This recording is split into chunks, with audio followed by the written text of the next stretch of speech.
المرسلين سيدنا ونبينا وشفيع ذنوبنا وحبيب قلوبنا وطبيب نفوسنا أبي القاسم محمد. اللهم صل على محمد وآل محمد وعلى أهل بيت الطيبين الطاهرين المعصومين ولعنة الله على أعدائهم أجمعين من يومنا هذا إلى قيام يوم الدين.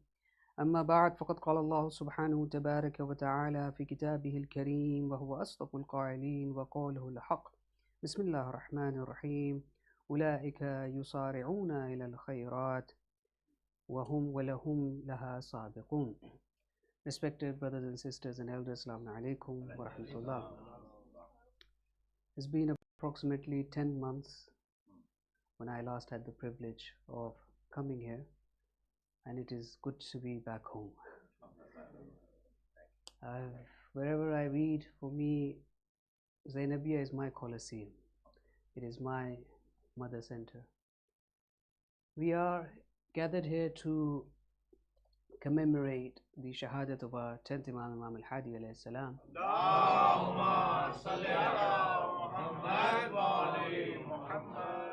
And henceforth we express our condolences to the Imam of our time.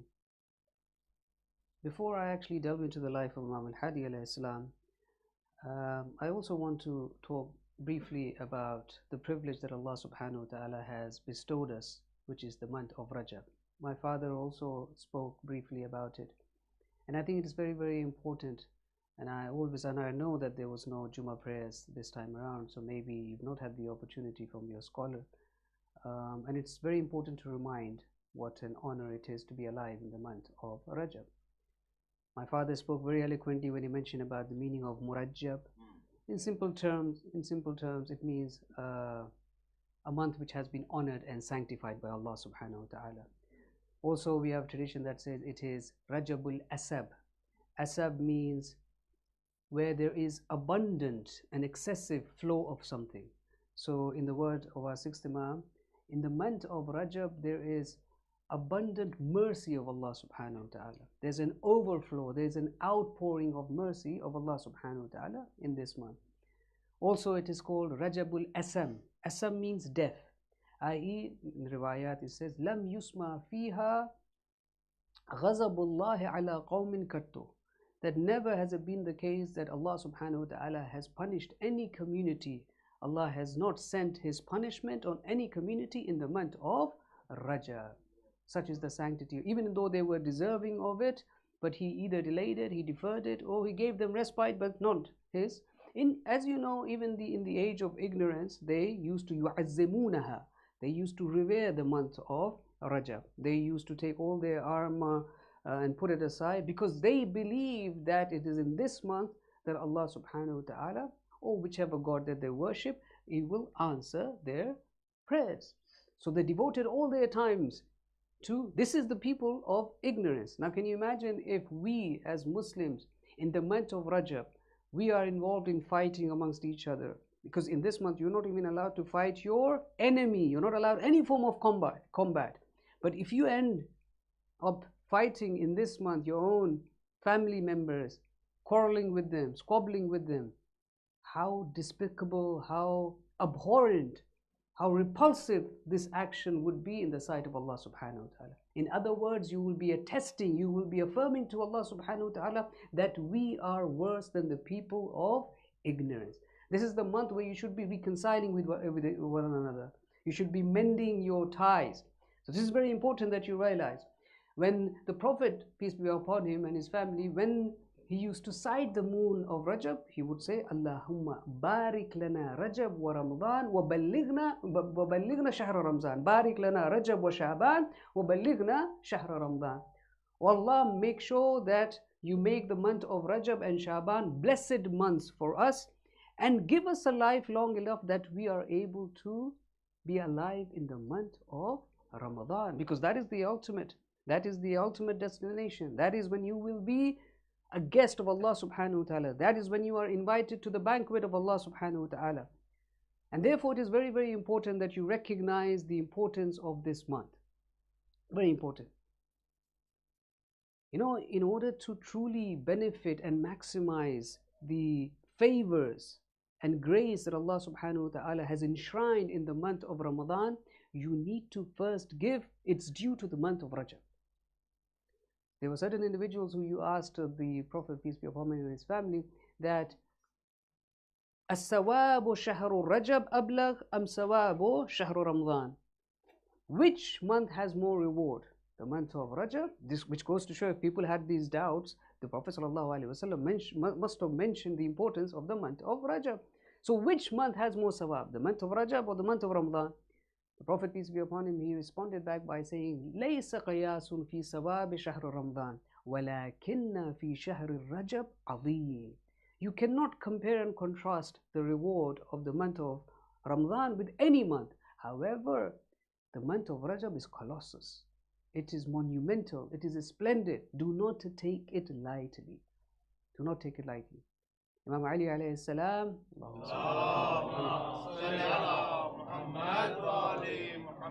He was sitting amongst his companions and he said, Ala ukhbirukum bida'akum wa dawa'akum. Shall I inform you of your problem and its solution, your pain and its cure, your illness and its remedy? Qalu bala. He said, Da'akum al-masiya wa dawa'akum at-tawbah. That your problem is what? It is your disobedience to Allah subhanahu wa ta'ala. You committing sins. And your cure is what? It is to do tawbah, to repent. And this is why one of the formulas that you're supposed to recite regularly with increasing intensity all throughout the month, it is to say, Astaghfirullah wa as'alahu tawbah. Oh Allah, I seek your repentance and I beseech your forgiveness. Very, very important. Because first you need to get rid of the filth, the contamination, the defilement of the disobedience of Allah subhanahu wa ta'ala that has accumulated in your heart, so that you can benefit truly from the month of Ramadan. For example, if you are invited somewhere and they have provided all the delicacies and they present it to you, they said, hey, have a taste of that. Sorry, I'm diabetic. Sorry, I have high blood pressure. Sorry, I have cholesterol. So the problem is in you, not in the individual who's providing all those delicacy. Which means you are not physically ready. Health-wise, you need to first improve yourself. So it is very, very important that you first create the zarfiyat, as we call it in Urdu, the capacity to really benefit from the month of Ramadan. It is said that those individuals who will not benefit, if you truly, you have the night of ordainment, you have Laylatul Qadr, where you can determine your own destiny for the entire next year.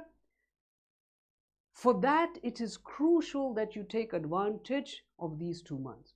On the night of ordainment, if you do not maximize that, if you do not have the energy or the vitality, it is said it is because of the fact that you did not pay dues to the month of Rajab. And that's very, very important that you realize. The new year has started, but for those who seek proximity to Allah subhanahu wa ta'ala, the Urafah, for them the new year starts in the month of Rajab. Because they know the true meaning of Rajab.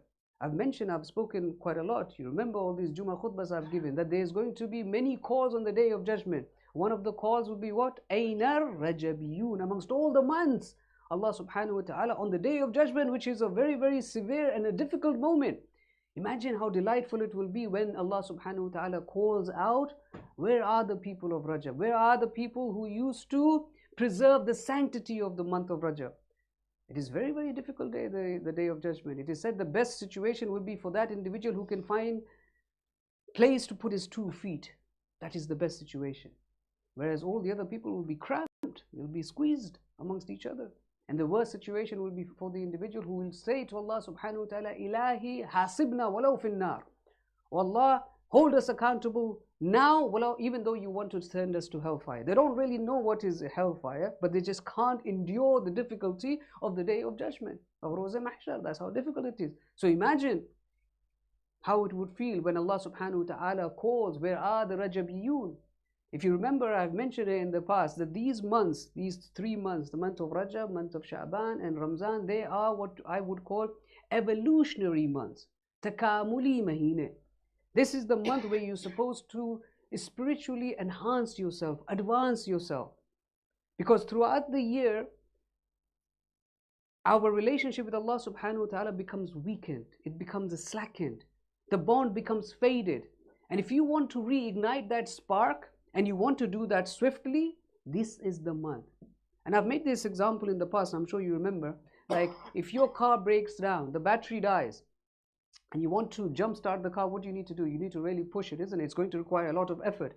But if incidentally it was on the slope, then you just have to push it. As it will go down, it will jump start very, very easily. Sarazir ka mahina, Nasheb ka mahina, Dhal ka mahina, inhi 3 mahino ko kaha jata hai. And it's very, very important to realize this. What a blessing it is to be alive in the month of Rajab. There's a lot of emphasis on fasting in this month, brothers and sisters.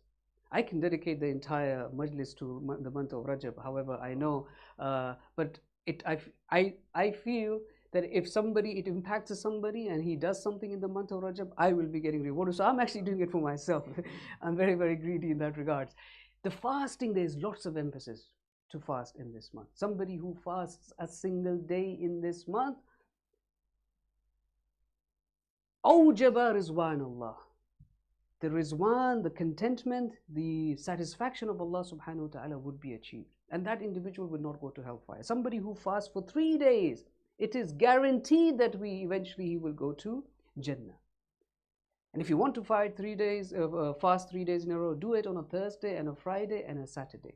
It is highly, highly recommended in the months of Haram, i.e. Zilqa'dah, Zilhijj, Rajab and Muharram, that you fast in these 3 days. Very, very highly recommended. There's a lot of reward for that. There's a river which is called Rajab in heaven. Those people who fast in this month, they will be quenched, their thirst will be quenched by this river. And there are many traditions that highlight the importance of this. Allah subhanahu wa ta'ala says with regards to the month of Rajab, Shahru Shahri, it is my month, in the sense that I have given it sanctity. Rahmatu Rahmati, the blessings in this month are mine, unlimited, because my blessings are unlimited. Wa Abdu Abdi, and you are my creation. Nobody can love humanity more than Allah subhanahu wa ta'ala, because He has created you. Rahmat is my Rahmat. It's very, very important to realize that Allah subhanahu wa ta'ala is saying that. That's how He's speaking. Ana jalisun man jalasani, I will be a companion for somebody who wants to accompany me. Which means that Allah subhanahu wa ta'ala is very, very close. It's like how you're able to sense each other's companionship right now. That is Allah subhanahu wa ta'ala is saying with regards to the month of Rajab. Ana jalisun liman jalasani wa muti'un liman a'tani, that I am going to follow. Think about it. Allah subhanahu wa ta'ala is saying, I am going to follow whoever adheres to me in this month. And I am the one who is going to acquit you of any blames, any sins, because it is my month. So it is very, very important to take advantage of this month. Even if it is regarded, if somebody was to do ghusl in this month, simply by just doing ghusl on any night, خرج من الذنوب كولدته أمه, it is as if he has been newborn. All of his sins will be erased by Allah subhanahu wa ta'ala. And if more than one fast, then he will have the capacity to intercede for his family. If you want to intercede on the Day of Judgment and you want to increase the power of your intercession, the more that you will fast in this month, that's how you're going to increase the capacity of interceding for whoever you wish to. That's how blessed this month is. So it cannot be taken lightly. Even Nabi Nuh alayhi salam, when his boat began to move, it was the 1st of Rajab. And he asked everybody on the boat to fast so that they can have a safe deployment wherever it may be. So it's highly, highly important. This is why I just took a bit of your time. This was obviously not my topic, but we have just started the month of Rajab and it will finish in a blink of an eye. Therefore, it is important that we take advantage. It is the tawfiq that my father was saying. Allah has given the tawfiq. It's for us to grab. It's for us to grab. Now, we are here gathered for our 10th Imam, Imam Al-Hadi A.S.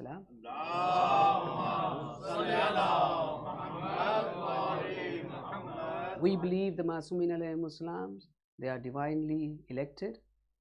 They are personification of perfection. They are exemplars for humanity. Their way of life, their utterances, their speech, their conducts, are commentary of the Quranic term hayatun tayyiba, a pristine life.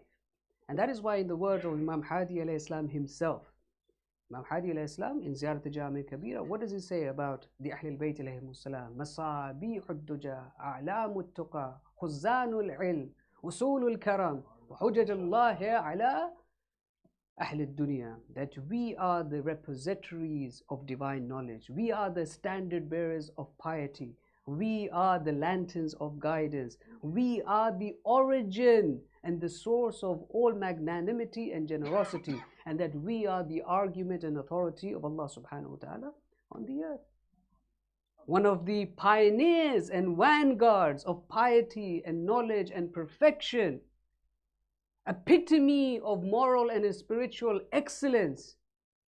Those who aspire to seek the truth, for them, the perfect role model, one of them is Imam Al-Hadi A.S. As you know, you have very much familiar and acquainted with my style of deliverance, that whenever there is an occasion with regards to Masumin alayhimus salam, I tend to explore their lives and various dimensions of their lives. Every Imam has various dimensions. One of the most important dimensions they have is the devotional dimension, their relationship with Allah subhanahu wa ta'ala. If you look in the life of Imam Al-Hadi A.S, he is somebody much like his ancestors. Whenever he would stand up in prayer in front of the Lord, his entire body would tremble.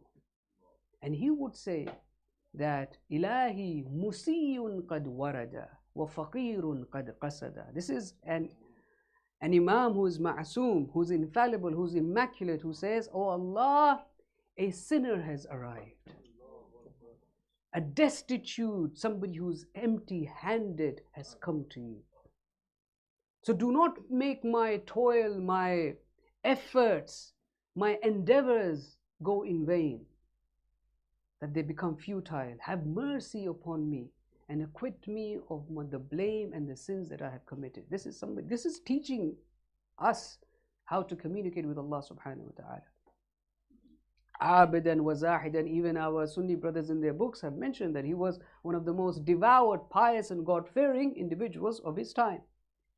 Another very important aspect and facet of the lives of the Masumin alayhimus salam is the ethical, is the moral aspects of their life, is their generosity.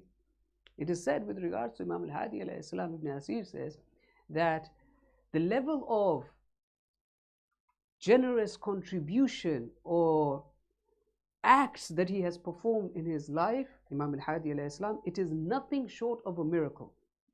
What does he mean that nothing short of a miracle? Because the level of help that he has given to other people was only expected by somebody who was a king or a caliph. It was not feasible for an ordinary man to give to that extent, to that level, financially help others. Because it is not always necessary that you have to have the money to be able to help another individual. At times, whatever social standing or position or respect or honor that you may have within a society or recognition that you may have within a community, sometimes you have to put that at stake to help another individual. What do I mean by that? If you look in the life of Imam Al-Hadi A.S, there was an individual, I forget his name, he was a Bedouin, and somebody who used to reside in Kufa. He was somebody who was in debt, and he owed 3,000 dinars to another individual. So he decided to come all the way to Samarra to meet Imam Al-Hadi A.S. And it was obviously a risky journey he was taking. So back in the days, it doesn't matter what you transported, it will take you weeks before you can go from one city to another city. So expensive journey, exhaustive journey, yet he is going with the hope that Imam Al-Hadi A.S. is going to be able to help him. If I would say that he was probably very certain, he had a lot of faith that genuinely Imam Al-Hadi A.S. will be able to find some solution for him. When he reaches the Samarra, Imam Al-Hadi A.S. is not in Samarra. So the people tell him that he's on the outskirts of Samarra. Eventually, he meets Imam Al-Hadi A.S. And he says to Imam Al-Hadi A.S. that I am somebody who right now, whose reputation is at stake.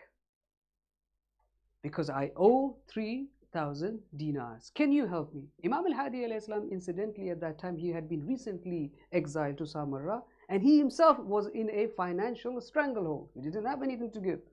But he did not say to that individual, listen, sorry, I cannot help you. He gave him reassurance, inshallah, we'll work something out. Don't worry. He said to him, but you have to make sure that you will do exactly what I tell you to do. Whatever I propose to you, you cannot reject. He said, okay, fine. So Imam Al-Hadi A.S took a pen and paper, and he wrote on that paper that I am indebted to this individual of 3,000 dinars. And he gave it to him. He said, what is that any use to me? He said, when I will return to Samarra, you also come with the same paper. When I'm in the midst of the people in the public domain, you come and you demand from me that, listen, this is a proof that you owe me 3,000 dinars. And don't be lenient. Be very, very harsh. Use the most abusive language that you know. Be unrelenting. Do not give in. Regardless of how much I plead, regardless of how much I ask for extension, you stick. You do not budge from your strict stance that no, I want my money right now. So this is exactly what this individual does. When Imam Al-Hadi A.S reaches Samarra, this individual comes, and then there were certain individuals who were there. When they heard that, okay, here we have to financially help, they dispersed, some of them. You know, कुछ लोग होते हैं जैसे ही पता चलता है अरे कुछ मदद करना है तो पतली गली से निकल लेते हैं. So some people left. The other individuals, some of them helped. There were certain spies of Mutawakkil there as well. When he found out the scenario, he went to Mutawakkil and told him. Mutawakkil sent 3,000 dinars for Imam Al-Hadi A.S. Imam Al-Hadi A.S. gave that individual 3,000 dinars, saying, this is for you to pay off your debt. And the other donation that other individuals had given him, he said, this is also for you so that you can start afresh your new life. Now, what do we learn from this story? Number one, how many of us are truly willing to jeopardize our reputation? Put at stake your image, especially when you have a fan following. If you have a following, okay, that individual came to Imam Al-Hadi A.S because his reputation was at stake. Here Imam Al-Hadi A.S, knowing that I have so many individuals who follow me, and now when they will come to know that I owed this individual and I had left Kufa and come to Samarra having not paid his loan, what they will think of me? How many of us are willing to go that far in order to help somebody? It's very important. Ayatollah Gulpaygani, I was reading his biography. It is said that some individuals came to him. They were speaking about Ayatollah Marashi Najafi. Ayatollah Marashi Najafi, it is said about him during his time that many of our core books, primary books at the time of Shah, was being destroyed by the government at that time. So in order to preserve them, he used to buy them so that, but he did not really have the means. So what he would do Salatul Ijara. Salatul Ijara basically means that you are given payment for reading Salat for the deceased of somebody. That is called Salatul Ijara. So they said, is it true that in order to preserve those books, he used to pray Salatul Ijara, and from that money he bought all of this book? So Ayatollah Gulpaygani said, forget that. Once a man came to me saying that, can you give me the money of Salatul Ijara? I will pray Salatul Ijara. And this is a letter from Ayatollah Marashi Najafi that I should be coming to you. So he said, when I saw the letter of Ayatollah Marashi Najafi, I gave him the Salatul Ijara money. But when I questioned him, I realized that he was not a religious man. I was not convinced that he is actually going to pray Salatul Ijara. So I was quite shocked that Ayatollah Marashi had sent this individual. He said, after a few days later, when I met in person Ayatollah Marashi Najafi, I said, you sent that individual to me, but I was not convinced. I did not really trust that he will actually do it. So he said, neither did I. But I wanted to help him. I am the one who's reading the Salatul Ijara. You know, that means it's possible that you can do that. You know, whenever we mention all of these anecdotes from the lives of the Masumin alayhim salam, it is not just to rejoice, oh, wow, wow, wow, wow, wow. No, it means you're supposed to take lesson that you can actually apply in your life. And you can go and you take those steps. It's very, very important. Now, you may also be curious as to why Imam Al-Hadi A.S took money from Mutawakkil, or why Mutawakkil actually helped Imam Al-Hadi A.S. That's also a question that may arise in your mind. Well, the story is this. Mutawakkil once became ill. Well, not really ill, he had a spot on his back, a boil, which was getting bigger and bigger. And it was very painful for him, and he could not actually sleep on his back. He used to sleep on his stomach, and people used to actually carry him just like in a sitting position because it was very difficult for him. Henceforth, they spoke to many doctors and physicians of the time, but to no avail. Whatever remedy or treatment they suggested, it not really helped. The mother of Mutawakkil was somebody who was fond of Imam Al-Hadi A.S. She respected Imam Al-Hadi A.S., had held him in high regards. So she wrote to Imam Al-Hadi A.S. saying that if you can make any prescriptions or suggestions. So Imam Al-Hadi A.S. wrote back to her saying that use sheep oil, mix it with rose water, inshallah, that will help. So the many physicians of the time, they all said, oh, what is this stupid prescription? You know, it's like how today many of the doctors, if you talk to them about Ayurvedic remedies or herbal remedies, they'll say, oh, there's no scientific basis for it. This, that. So like similarly, those physicians said, no, what is this stupidity? But she did not pay any heed to them. She did exactly what Imam Hadi A.S. told her to do, and he was cured as a result of that. Henceforth, she gave 1,000 dinars to Imam Hadi A.S. with the sealed approval of Mutawakkil. But Mutawakkil had no knowledge of that. Some days or months later, there was always individuals who were envious of Imam Hadi A.S. They began to escalate rumors that Imam Al-Hadi A.S. has got some money and he is using that money to assemble an army or buying weapons in order to overthrow or topple you. Mutawakkil became very suspicious. So he sent a man by the name of Sa'id to the house of Imam Al-Hadi A.S. saying that go and see, inspect if this is true. This man goes to the house of Imam Al-Hadi A.S. in the middle of the night. When he is trying to jump on the roof, he's intruding, obviously, forcefully, he's intruding. He sees that it's completely dark. He doesn't know where he's going to land. So he's a bit worried. Imam Al-Hadi A.S. comes with a lamp. Now imagine if we will be shouting our lungs out, thief, thief, thief. But Imam Al-Hadi A.S. comes with a lamp and he guides him. He says, no, come here. And then he says, I know exactly why you come here. Go and inspect my house. All he ever finds in the house is that there was a prayer mat, and there was a Quran, and there was tasbih, and the money which was given to him by the mother of Mutawakkil with the sealed approval of Mutawakkil. So now, when this man goes back to Mutawakkil and informs Mutawakkil, then Imam Mutawakkil was thinking, how is it that you have a bag of money which has my sealed approvals? Then Imam Al-Hadi A.S. says, ask your mother. And when the mother informs Mutawakkil, he finds out, well, actually this cure is because of Imam Al-Hadi A.S. So Mutawakkil sends an extra 1,000 dinars. So can you imagine, sometimes the doubt arises in the mind, why would the Imam take money of Mutawakkil, a kafir for example? It's not his money. Treasury is not, the mansab is the mansab of Imam Al-Hadi A.S. Khilafat is his right, treasury is his right. Imam Al-Hadi A.S. in other words is telling, I don't need to be on the throne to take my right. I can utilize the money of the treasury even though I am not in power physically. So this is very important to realize. I mean, I can mention many anecdotes from the lives of the Imam Al-Hadi A.S. but I thought recently I came across, because we just had the birthday anniversary of Imam Al-Baqir A.S. as well.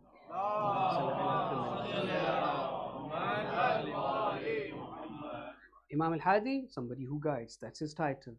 Imam Al-Baqir, somebody who splits the knowledge, somebody who carves into the knowledge, somebody who goes into the depth and scrutinizes like how it's supposed to be. Somebody who actually elevates and gives prestige to knowledge. That is called Baqir. That is Baqir. So I came across, I know one of the things that we often do is criticize. I mean, pretty much every day we want to criticize someone or the other. So you criticize, we rebuke, we reprimand, we want to tell somebody off, whether it's our children. So this is something that we do in our lives on a daily basis. So I came across a few traditions, which is a combination of Imam Al-Hadi A.S. Some of the traditions are from Imam Hadi A.S., some from Imam Baqir A.S., and some from other Masumin alayhimussalam. What are the principles of criticism? Criticism is necessary. You have to criticize as long as constructive criticism, it's necessary, otherwise people will take liberties. Nobody's ever going to improve themselves. So criticism is part and parcel of life. But what are the principles? What are the conditions? What are the usuls of criticism? So in the words of Imam Hadi and Imam Baqir A.S, and there are one or two from other Imams, it's quite lengthy, I may not be able to go through all of them. Number one, that when you criticize somebody, do not do it in a manner that that person becomes demoralized indefinitely. Do not do it in a manner where he is completely disappointed as a result of that, or disgruntled as an effect of that. You know, at times we tell our children off because you had expectation. Why did you not achieve the grades that I wanted you to have? Why did you take my car and crush it? Like, for example, you took your car. Oh, I just told you to sit in the shop for a little while and somebody came and exploited you. What a foolish man you are. You can't even realize that. And you do it in such a manner that as a result of that, afterwards the boy or the girl does not want to study any further, does not want to be involved in commerce, does not want to drive. This is something that the Masumeen alayhim Islam, especially Imam Hadi alayhi Islam, says, no, it should not be to the extent where the person completely becomes de-spirited. That's number one. Criticize the action, not the person. At times what happens? Oh, you are useless. Baba, no, say the action was that you performed was wrong, not the man. No, you're not bad. It's the action. Always criticize the action, but not make a personal attack at somebody. Number three is stick to very minimal. So if you have caught somebody, say for example, he was drinking, right? Obviously you should be rebuking, but don't add further things. What a miserable git he is. How ill-fated he is. What an infidel he is. Baba, you just quote him. I mean, it doesn't necessarily mean that if he had drank, he is also a liar. He is also necessarily an infidel. He is also necessarily a thief or a gambler. Don't put an extra label or baggage on that individual. Stick to what it is. If you are going to mention somebody's shortcomings, also highlight the strength with regards to our children. You know, if some, say for example, your child is not praying or is a bit lackadaisical when it comes to religion, say, son, how wonderful you are in your maths. You are really, really good when it comes to chemistry. Oh, you're excellent when it comes to your computer skills. I want you to be just as good when it comes to ibadah. So you first mention the strength and then criticize, as opposed to just attacking the individual and mentioning. These are the principles mentioned by Imam Hadi and Imam Baqir Islam. Don't repeat it over and over again. Do not keep reminding. Oh, since you failed, go do the dishes. Since you flunked, now go and do the hoovering. Since you failed and flunked, now you're not allowed to play computer games, for example. But once you have said it enough, otherwise it becomes very suffocating. It's very stifling. Don't keep reminding. In criticism, the tone that the tone of your voice should be measured. It should not be overly harsh. For example, look at Nabi Nuh alayhi salam. His son had become a mushrik. He wasn't listening to his father. His father, even then, this is an ayah of the Quran, Ya bunayya irkab ma'ana. Oh my beloved child. Look how it communicates. At the end of the day, it's his child. Come with us. Come with us. Fir'aun, how much crimes he committed, how many innocent babies he slaughtered. But when Allah subhanahu wa ta'ala sends Fir'aun to speak to, sends Nabi Musa alayhi salam to speak to Fir'aun, what does he say? Qulu qawlan layyana. Speak with a soft tone. To Fir'aun, which means what? Which means what? If anything is going to have an impact on him, it is this. If after that he does not get impacted, then you have done your utmost. You've done hujjat tamam. There's nothing. But you have to be very, very measured when it comes to your tone. Certify the basis of your criticism, i.e. give proof. Say for example, the Quran says, and this is the basis. Or the Ahadi says, and this is the basis. Why can't I do this? Because I said so. No, that is not. At times the children, you know, they become very agitated, frustrated. But you're not giving me a logical reason. You're criticizing me, you're telling me, you're rebuking me.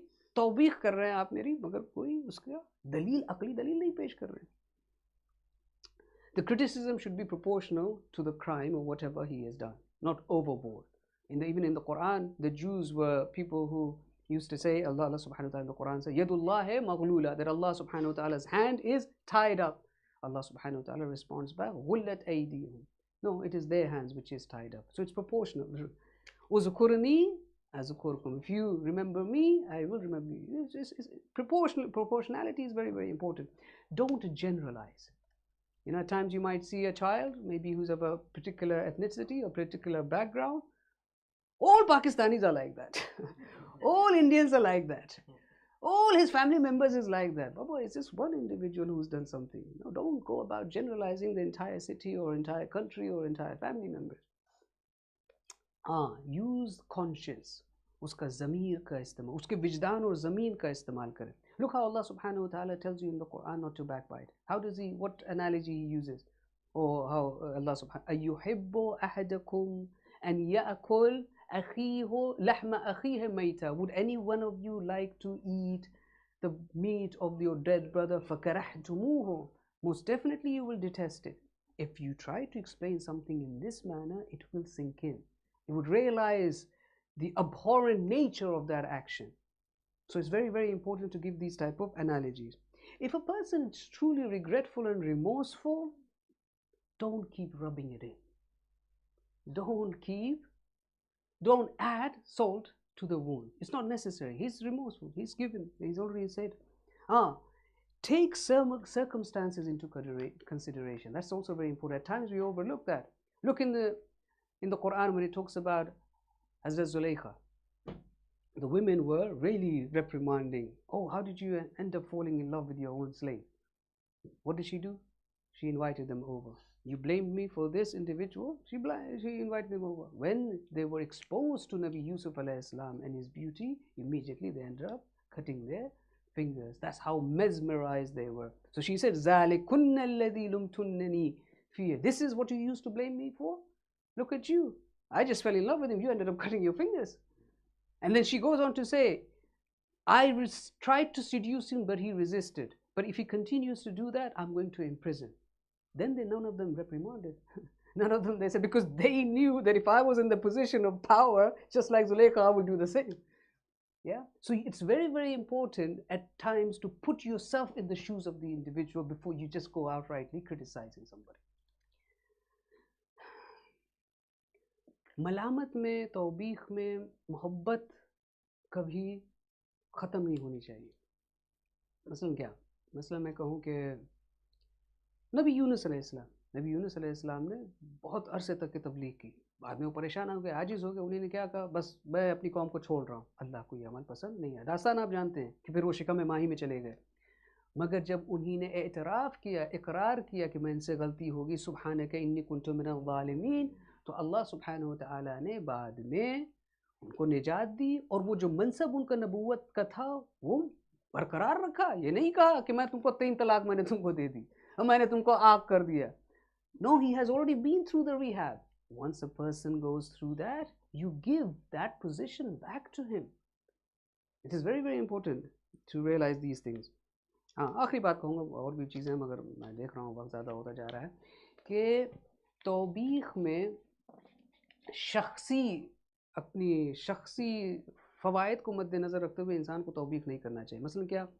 मसलन कुरान में अल्लाह सुब्हानहु व तआला ज़िक्र करता है हमारे पैगंबर के बारे में कि वमिनहुम यल्ज़मुका, कुछ ऐसे अफराद हैं कि जो तुम्हारे ऊपर तोहमत लगाते, इल्ज़ाम लगाते फ़ी सदक़ात, कि जो ज़कात आप जमावरी करते हैं, कहाँ से लेके आते हैं, कहाँ सर्फ करते हैं, कुछ मालूम ही नहीं है. तो उनकी नीयत क्या होती है? अल्लाह कहता है इन ओतु मिनहा रजू, अगर थोड़ा बहुत आप उनको दे देंगे तो मुंह बंद हो जाएगा.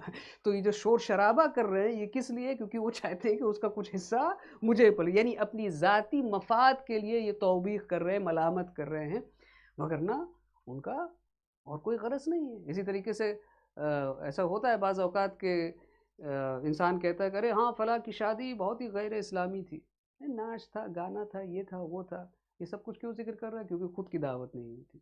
अगर दावत हो गई होती, ठीक है, तो शायद वही काम वो भी कर रहा होता. चूँकि दावत नहीं हुई, तो इस तरीके से अपनी ज़ाती मफाद के लिए शख्सी यकीना है दिल में, इसलिए भी इंसान को तौबीख नहीं करना चाहिए.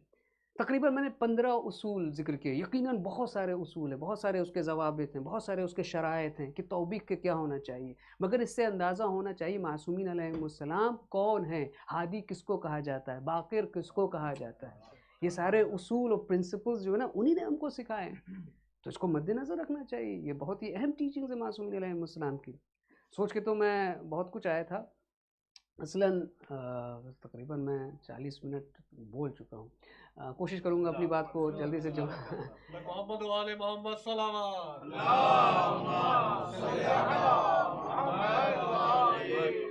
آپ جانتے ہیں میں ہمیشہ جب لکھ کے آتا ہوں تو ٹھیک ٹھاک لکھ کے آتا ہوں، اتنا لکھ کے آتا ہوں کہ 2-3 گھنٹے بول سکتا ہوں، مگر بعد میں یہ نہیں سمجھ میں آتا کیا بولوں کیا نہ بولوں. بہرحال امام ہادی علیہ السلام کی زندگی کو اگر ہم دیکھیں تو دوسرے وہ امام ہیں کہ جو بچپنے میں وہ امام بنے، اور امام الحادی علیہ السلام نے اس طریقے سے محکم اور منہ توڑ جواب دیا تھا بچپنے میں، اس طریقے سے امامت کے جلوے کو عیاں کیا تھا کہ اس کے بعد پھر کسی نے جو ہے عمر کو بحث کا موضوع قرار نہیں دیا امامت کے ثبوت کے لیے. یعنی امام الحادی علیہ السلام کے زمانے میں بولے کہ امام ہادی علیہ السلام کی 8-9 سال کی عمر تھی کہ جب منصب امامت پہ وہ فائز ہوئے، کسی نے آواز نہیں اٹھائی ارے یہ تو بہت چھوٹے ہیں، کیونکہ وہ سمجھ گئے تھے کہ یہ جو ہے منصب وہ الہی منصب ہے. امام الحادی علیہ السلام کے بلکہ 2 یا 3 بہت اہم آثار ہیں، مقدس آثار ہیں. اس میں سے ایک زیارت امیر المؤمنین علیہ السلام ہے. بہت چھوٹی سی زیارت ہے، تقریباً 5-6 لائن سے زیادہ نہیں ہے. امام الحادی علیہ السلام جب بھی انشاءاللہ آپ کو پروردگار یہ شرف عطا فرمائے کہ آپ نجف جائیں، تو امام الحادی علیہ السلام نے جس طریقے سے سلام کیا ہے امام علی علیہ السلام کو، السلام علیک یا ولی اللہ یا اول مظلوم یا اول من غصب حقہ، پہلا وہ کہ جس کے حق کو غصب کیا گیا. اور بھی ہے، یعنی اس طریقے سے جس طریقے سے امام الحادی علیہ السلام نے جب ان کو سامرہ لے کر جایا جا رہا تھا اور نجف سے گزر رہے تھے تب جو ہے امام نے پڑھا تھا. وہیں پر تو ایک بہت ہی اہم اثر ہے امام الحادی علیہ السلام کا، وہ ہے زیارت جامع کبیرہ. بہترین عمل جو آپ کر سکتے ہیں آج کی تاریخ کو وہ یہی ہے کہ زیارت جامعہ پڑھ کر کے امام ہادی علیہ السلام کو ایصال کر دیجیے. یہ بہترین عمل ہے کہ جو آپ کر سکتے ہیں، کیونکہ یہی شناس نامہ ہے اہل بیت علیہ السلام کا، زیارت جامع کبیرہ. اور دوسری جو بہت ہی اہم اثر ہے امام الحادی علیہ السلام کا وہ زیارت غدیریہ. یعنی اجماع ہے ہمارے علماء کا کہ سب سے کامل، سب سے محکم، سب سے معتبر کہ اگر کوئی زیارت ہے تو وہ زیارت غدیریہ ہے. اگر آپ پہچاننا چاہتے ہیں مقام امام علی علیہ السلام کو قرآن سے، حدیث سے، تاریخ سے، تو زیارت جامع کبیرہ کا مطالعہ کریں. 10 آیات قرآن سے امام ہادی علیہ السلام نے فضل اللہ المجاہدین ومن الرجال صدقوا ما عاہدوا،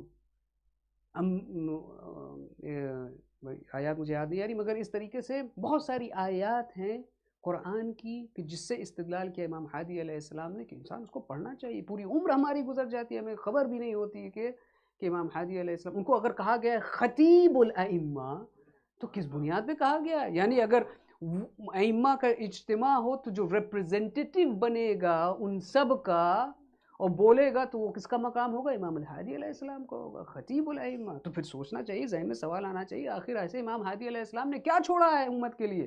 کتنی فصاحت ہوگی ان کے کلام میں، کتنی بلاغت ہوگی ان کے کلام میں. اسی لیے اگر آپ پڑھیں گے زیارت جامع کبیرہ تو اس کا جو آخری فراز ہے اس میں ہے اذا ذکر الخیر، کہ جب بھی ذکر کا اور خوبیوں کو خیر کا ذکر ہوگا تو کیا ہے؟ انتم اولہ وآخرہ واسلہ وفرعہ ومعدنہ ومأواہ ومنتہا، کہ جب خیر کا ذکر ہوگا تو اس کا اول و آخر اہل بیت علیہ السلام ہے، اصل و فرع اہل بیت علیہ السلام ہے، اس کی نہایت اور معدن کون ہے؟ اہل بیت علیہ السلام ہے. قرآن میں جب خیر کی بات کی گئی ہے تو 3 طرح سے اس کو تقسیم کیا گیا ہے کہ 3 طرح کے لوگ ہوتے ہیں خیرات کے حوالے سے. بس میں بہت ہی اختصار کے ساتھ اپنی بات کو ذکر کروں گا. ایک ہے الشحۃ علی الخیر، الشحہ کہا جاتا ہے، شح کہا جاتا ہے جو انسان بہت ہی زیادہ بخیل ہو خیر کے حوالے سے، اس کا جی نہیں چاہتا کہ وہ کبھی خیر انجام دے. He genuinely detests doing good action. یہ مطلب ہوا الشحۃ علی الخیر. آپ کو تاریخ میں مل جائیں گے بہت سارے ایسے لوگ مثلا عبد الملک ابن مروان لعنت اللہ علیہ ایٹ دا ٹائم آف امام سجاد علیہ السلام، اس نے خود اعتراف کیا کھلم کھلا علی الاعلان، اس نے کہا کہ مجھے نماز سے نفرت ہے. یہ خلیفہ وقت ہے، کھلم کھلا کہہ رہا ہے کہ مجھے نماز سے نفرت ہے، مجھے طواف کرنے میں بالکل جی نہیں لگتا، مجھے تنفر ہے، میں کوئی اچھا عمل کرتا ہوں تو مجھے اچھا فیل نہیں ہوتا، اور اگر میں کوئی برا گناہ کرتا ہوں تو مجھے اس کا برا فیل نہیں ہوتا ہے. تو یہ کون افراد ہیں؟ یہ اشحۃ علی الخیر. دوسرا گروہ کون ہے؟ مانع الخیر، کہ کچھ ایسے لوگ ہوتے ہیں کہ جو رکاوٹ بنتے ہیں، خود بھی خیر نہیں انجام دیتے، دوسروں کو بھی انجام نہیں دینے دیتے. نماز، ابے کیا نماز پڑھ لو، اتنا اچھا میچ آ رہا، پہلے میچ دیکھ لیتے ہیں پھر دیکھا جائے گا مسئلہ. ٹھیک ہے. فقیر کی کوئی مدد، آپ کو یقین ہے کہ یہ واقعاً فقیر ہے، اما یہ سب کے سب جو ہے نا ایسے ہی جھوٹے ہوتے ہیں، یہ سب اس کی نگاہ میں سب امیر ہی ہوتے ہیں، یعنی جتنے بھی فقیر ہیں سب امیر ہیں. اما کہاں اپنا پیسہ تم ضائع کر رہے ہو، یہ سب کے سب جو ہے نا بڑے چالاک ہوتے ہیں، یہ کچھ ہوتے ہیں. یعنی کبھی بھی وہ خود نہیں دیتا، چاہتا ہے کہ دوسرے بھی. خمس و زکوٰۃ اور حج و زیارات کی بات ہے، ارے یہ علماء کی ایجاد ہے، ان لوگوں نے خود سے ایجاد کر لیا ہے، یہ سب یہ ہے. اسی طریقے سے اگر آپ دیکھیں کربلا میں بھی دو بھائی تھے، عمر اور علی ابن قورزہ. دونوں جو ہیں، ایک عمر جو ہے امام حسین علیہ السلام کے ساتھ ملحق ہو گیا. علی جانتا تھا کہ امام حسین علیہ السلام حق پر ہیں، مگر وہ تھا عمر ابن سعد کے ساتھ، مگر بار بار کوشش کر رہا تھا، ارے حسین تم کو کیا دیں گے، حسین تم کو کیا ملنے والا ہے. یعنی خود تو چاہ نہیں رہا تھا کہ امام حسین علیہ السلام کے ساتھ ملحق ہو، مگر بھائی کو بھی اپنی طرف کھینچنا چاہ رہا تھا. قرآن میں اس طریقے سے اگر آپ سورہ قلم کا مطالعہ کریں تو اس میں ذکر کیا، اللہ نے ہوشیار کیا ہے، 9 لوگوں کا ذکر کیا کہ جس سے بہت ہی زیادہ ہوشیار رہو. جس میں کہا کہ جو جھوٹ ہیں، کاذبین میں سے ہیں، جو بہت زیادہ قسم کھایا کرتے ہیں، جو بخیل ہوتے ہیں، جو عیبجو ہوتے ہیں، جو چغل خوریاں کرتے ہیں، جو تجاوز گر ہوتے ہیں، جو بددہان ہوتے ہیں، اور جو مناع الخیر ہوتے ہیں، یعنی اچھائی میں رکاوٹ بنتے ہیں.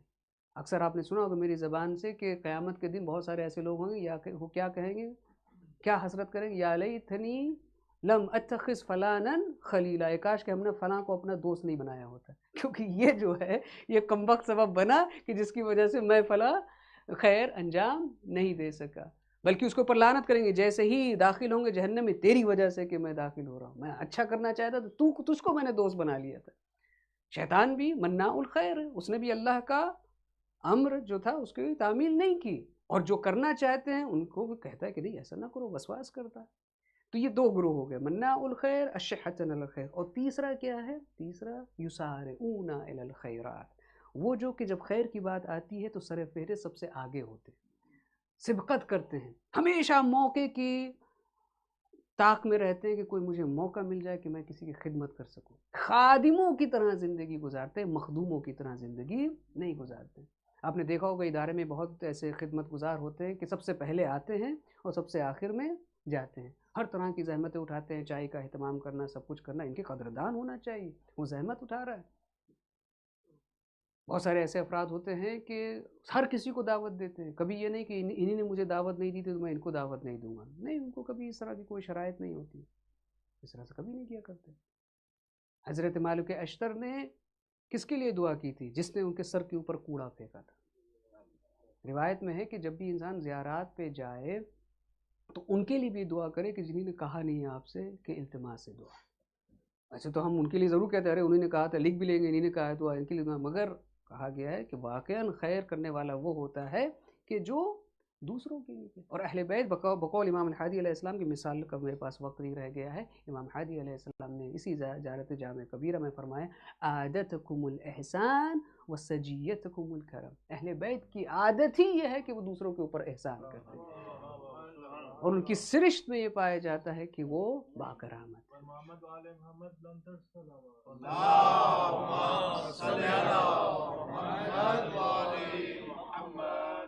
وقت زیادہ ہو گیا تو امام حادی علیہ السلام کی اگر زندگی کو دیکھا جائے تو ان کے مصائب کے حوالے سے تاریخ میں بہت زیادہ کچھ نقل نہیں ہے. اتنا ہی ہے کہ امام حادی علیہ السلام کو معتز لعنت اللہ علیہ نے زہر دے دیا. ہم عموماً زہر کا نام سنتے ہیں تو شاید وہ رقت قلب میں طاری نہیں ہوتی، انسان منتظر ہوتا ہے کہ شاید کچھ اور باتیں بتائیں گے تب تھوڑا رونا آئے گا، مگر یہ نہ سوچئے کہ زہر کم تکلیف ہے، دو طرح کا قتل ہوتا ہے، یہ تو آپ کسی کو میدان میں قتل کر دیں، یا اگر آپ کسی کو بہت زیادہ تکلیف دینا چاہتے ہیں، بہت درد بھری اس کو موت دینا چاہتے ہیں، تو زہر دیا جاتا ہے۔ امام الحسن علیہ السلام کے پاس ایک فرد آیا جو دسترخوان پر بیٹھا ہوا تھا، تو امام نے اس کو بہت کچھ عطا کیا۔ اس کے بعد وہ رونے لگا، تو امام نے پوچھا آخر تم رو کیوں رہے ہو؟ تو اس نے جواب میں کہا کہ میں سوچ یہ رہا ہوں کیا آپ جیسے بخشنے والے کو بھی کبھی مٹی میں دفنا دیا جائے گا؟ ایک ایسی ذات کہ جو پاک کردار ہو، جو ہادی ہو، جس کو ہدایت کے لیے بھیجا گیا اور رونے کے لیے اتنا ہی کافی ہے کہ اس کو زہر دے کر مار دیا۔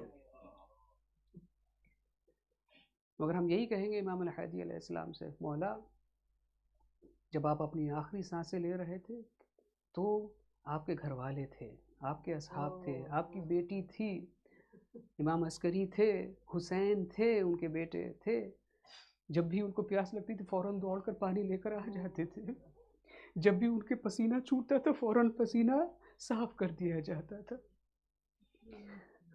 پورا گھیرا تھا امام ہادی علیہ السلام کے جسم مبارک کے اطراف میں۔ مگر ایک اور، آپ سمجھ گئے میں کہاں جانا چاہتا ہوں، ایک اور شخصیت ہے، جب وہ گھوڑے سے نیچے آیا تھا اس کے بھی آخری لمحات تھے، اس کو بھی گھیرے میں لیا گیا تھا، وہ بھی بہت زیادہ پیاسا تھا، اس نے بھی پانی کا تقاضا کیا تھا۔ فِرْقَةٌ بِرَمْحَا وَفِرْقَةٌ بِسُيُوفٍ، تو کسی نے نیزہ مارا، کسی نے پتھر مارا، کسی نے حسین کو اٹھا کر کے ادھر پھینکا ادھر۔ اجرکم علی اللہ، اجرکم علی اللہ۔ مولا عسکری نے آپ کی تجہیز کی، آپ کی تکفین کی، آپ کو دفنایا، بڑی عزت اور آبرو کے ساتھ دفنایا، مگر یہ کام حسین کے لیے کون کرے؟ کون یہ اہتمام حسین کے لیے کرے؟ ایک ہی بیٹا رہ گیا تھا، وہ بھی بیمار تھا، زنجیروں میں تھا، پیروں میں بیڑیاں تھی، گلے میں خاردار توک تھا۔ امام عسکری علیہ السلام نے اپنے بابا کے مرنے پر اپنے گریبان کو چاک کیا تھا، تو کسی نے اعتراض کیا آپ کو تو صبر کرنا چاہیے، تو امام عسکری نے فرمایا نہیں نہیں، یہ بہت بڑی مصیبت ہے، حق بنتا ہے کہ میں اپنے گریبان کو چاک کروں۔ اسی طریقے سے امام سجاد علیہ السلام کتنا مظلوم ہے، اپنے بابا کے سر کو نیزے پر دیکھ رہا ہے، آنسو بہا رہا ہے، تو لے اس نیزے سے امام حسین کے سر کو اذیت کرنے لگتے ہیں، ان کی پھوپھی اور بہنیں کو تماچا مارنے لگتے ہیں۔ آخر امام کس طریقے سے اپنی مصیبت کو بیان کرے؟ روایت کہتی ہے کہ جب امام العسکری علیہ السلام نے امام ہادی علیہ السلام کو دفنا لیا اور واپس جانے لگے تو ایک دکان تھی، بہت شدید گرمی تھی، دکان والے نے اپنی دکان کے سامنے پانی چھڑکا ہوا تھا، امام جب گزر رہے تھے تو اس سے اجازت مانگی، کیا میں اس دکان کے سائے میں آ سکتا ہوں، کیا میں ٹیک لگا سکتا ہوں؟ کہا ہاں مولا، آپ کو پوچھنے کی ضرورت نہیں ہے، میں کہوں گا مولا ابن حضرت سجاد علیہ السلام کی ہائے مظلومیت، بابا کو دفنایا بھی نہیں، ٹکڑے ٹکڑے لاشیں کو چھوڑ کر کے دھوپ میں جا رہے ہیں، زنجیریں اتنی گرم ہو گئی تھی کہ چھالے پڑ گئے تھے ہاتھوں میں۔